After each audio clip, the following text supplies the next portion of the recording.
Not every crash out is created equal. Some feel completely earned, whereas others just don't make any sense. And today, we're covering both. These are the best and worst crash outs in animated movies. Starting with one of the most valid crash outs of the century, Joy from Inside Out 2.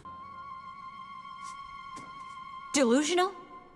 Of course I'm delusional! Because Joy has been running Riley's emotional world for her entire life, and that alone is enough to understand why she's completely burned out. For all 13 years, Joy has been the one making sure everything stays functional. She is the reason the system works. While the other emotions get to react, complain, panic, or argue, Joy is the one carrying the pressure of holding the whole thing together. She does not get to be tired or get to be wrong. Her entire identity is built around making sure Riley is okay. So when anxiety takes over headquarters and pushes Joy and the others out, Joy does not just lose control of the console, she loses her role in Riley's life. And that hits her in the worst way possible, because if she is not the one in charge, then she does not really know who she is anymore. That is why her crash out feels so real. It is not just frustration, it is an identity crisis. And honestly, it gets even worse when anger, fear, and disgust are all standing there criticizing her. They are frustrated too, but in that moment, it just adds more pressure to someone who is already overloaded. Then anger calls her delusional. And if Joy can't see that, well, then she's delusional. And that is the exact point where everything cracks, because that word is not just an insult in that moment. It is a direct attack on the one thing Joy has been sacrificing herself to protect. Her belief that things can still be okay. That optimism was never ignorance. It was a choice she kept making every single day under insane pressure. So when she finally explodes, it is not because she is being irrational. It is because she is exhausted, scared, and completely out of options. And what makes this crash out valid is that she does not even try to pretend otherwise.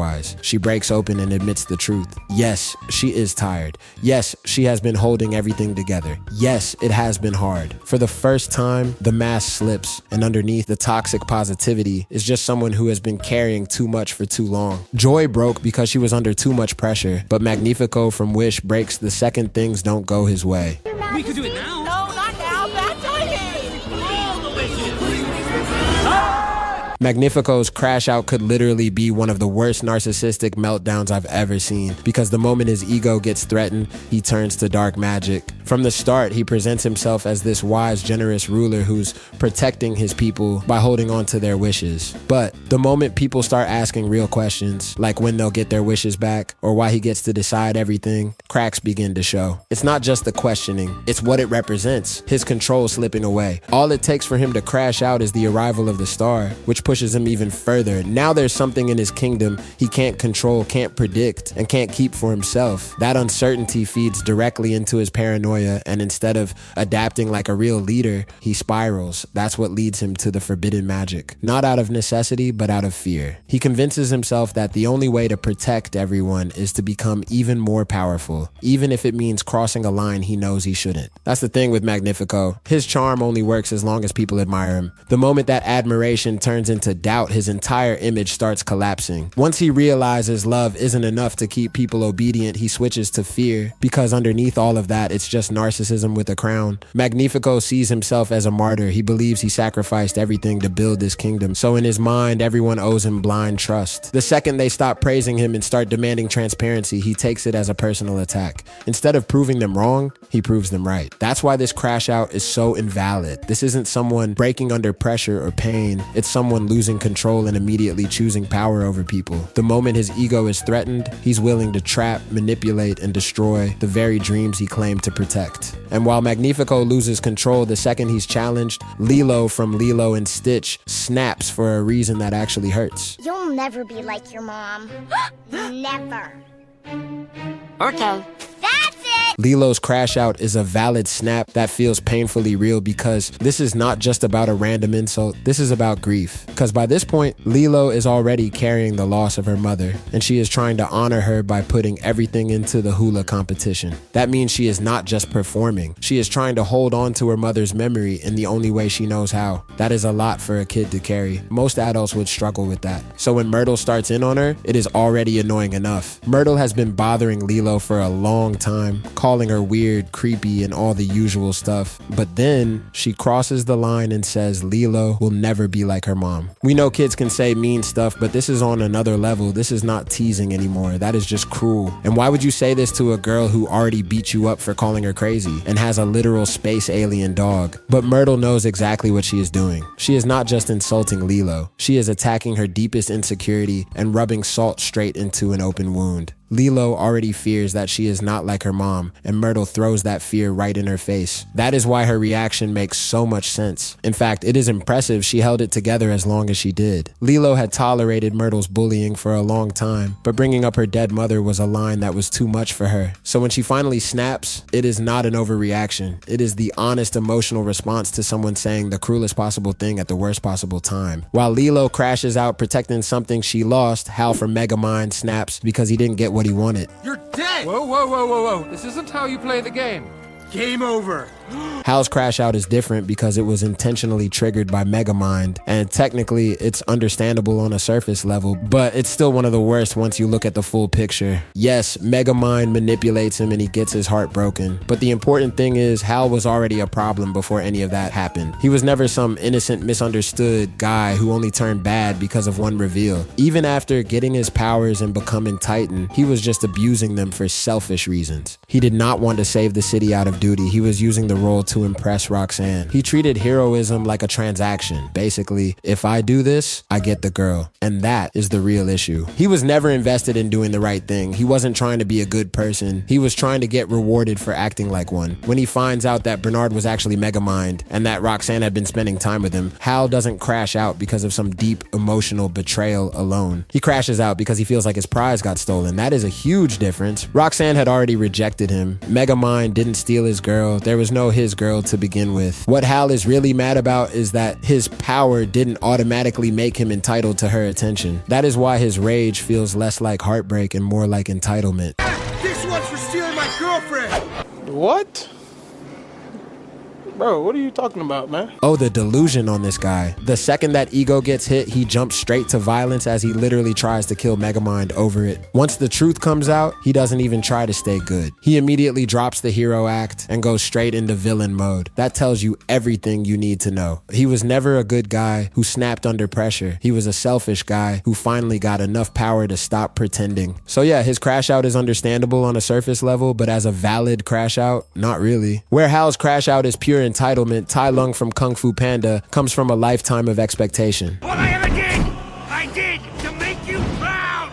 Tell me how proud you are, Shifu. Tai Lung crashing out when he was denied the Dragon Warrior title is a little more complicated because yes, he absolutely becomes a villain who terrorizes the entire valley. There is no denying that. But if you look at the crash out itself, the moment that sends him over the edge is actually very understandable. Tai Lung was raised with one single belief, that he was going to be the Dragon Warrior. That was not even his own dream at first. Shifu put that idea in his head as a child, trained him relentlessly, and built his entire sense of purpose around it. His identity, his future, his worth, all of it was tied to that title. So when Oogway suddenly denies him the Dragon Warrior role, it is not just disappointment, it is his entire life collapsing in real time. Just imagine what that must feel like. Everything he believed he was, everything he worked for, everything he sacrificed for that future, gone instantly. And the worst part is that when Tai Lung turns to Shifu, the man who put this dream in him, he says nothing. He doesn't defend him or explain anything. He just lets it happen. That silence from Shifu turns out to be the last thing he needed to snap. And the reason Tai Lung was rejected is something he never truly understood. Oogway saw darkness in him, but Tai Lung only saw a future he believed was promised to him. That is not just his failure, that is also a failure of the people who raised him. He was trained to believe he was destined for greatness, but nobody prepared him for rejection. So when that rejection finally comes, it lands like betrayal. Does he snap? Absolutely.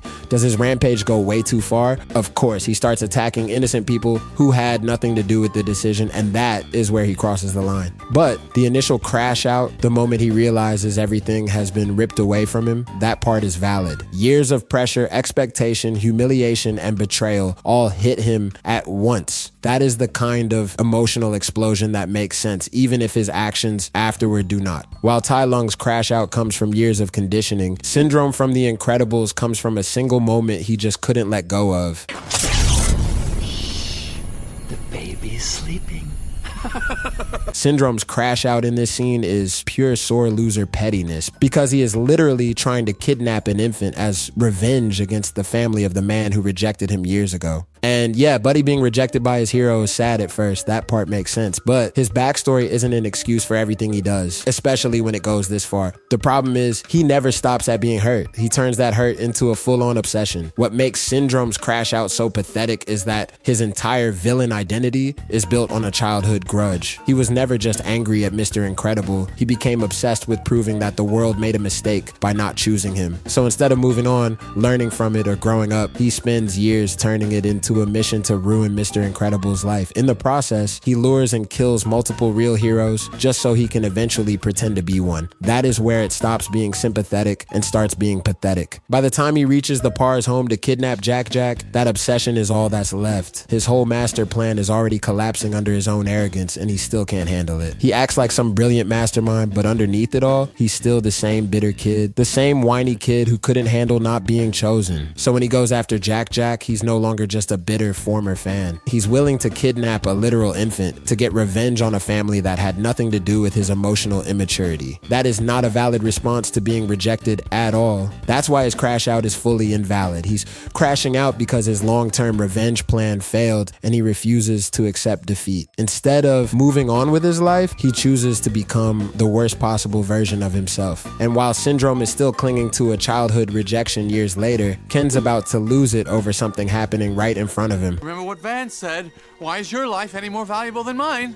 That's funny, I just can't seem to recall that! Ken's crash out in B-Movie is one of those scenes that's played like a joke, but the emotional logic behind it is actually pretty solid. At this point, Barry, a bee, the one thing Ken is literally allergic to, has been spending way too much time around his girlfriend, Vanessa. He's been in their space, canceling yogurt night, hanging around the apartment, and acting like he belongs there. Then Ken comes over and sees this bee sitting in his place at the dinner table, using his razor and acting like it's completely normal. That alone is enough to make most people lose it. Add the fact that Barry is having a romantic dinner with Ken's girlfriend in her apartment, and suddenly this stops being just jealousy. It becomes a full-blown feeling of being replaced. What makes it worse is that Vanessa is completely comfortable with it, which makes Ken feel like he's the only one reacting normally in a situation that is objectively insane. That's what makes the crash out understandable. Ken isn't just angry because Vanessa is paying attention to someone else. He's spiraling because the whole situation feels like a total violation of his space, his relationship, and his sense of control. He's sitting there watching a creature that could literally kill him take over his life, and nobody seems to think that's strange. So when he goes after Barry in the bathroom with a magazine and a lighter, it's ridiculous, sure, but it's also desperate. It's not just about killing a bee anymore. It's about forcing some kind of control back into a situation where he's completely lost it. He's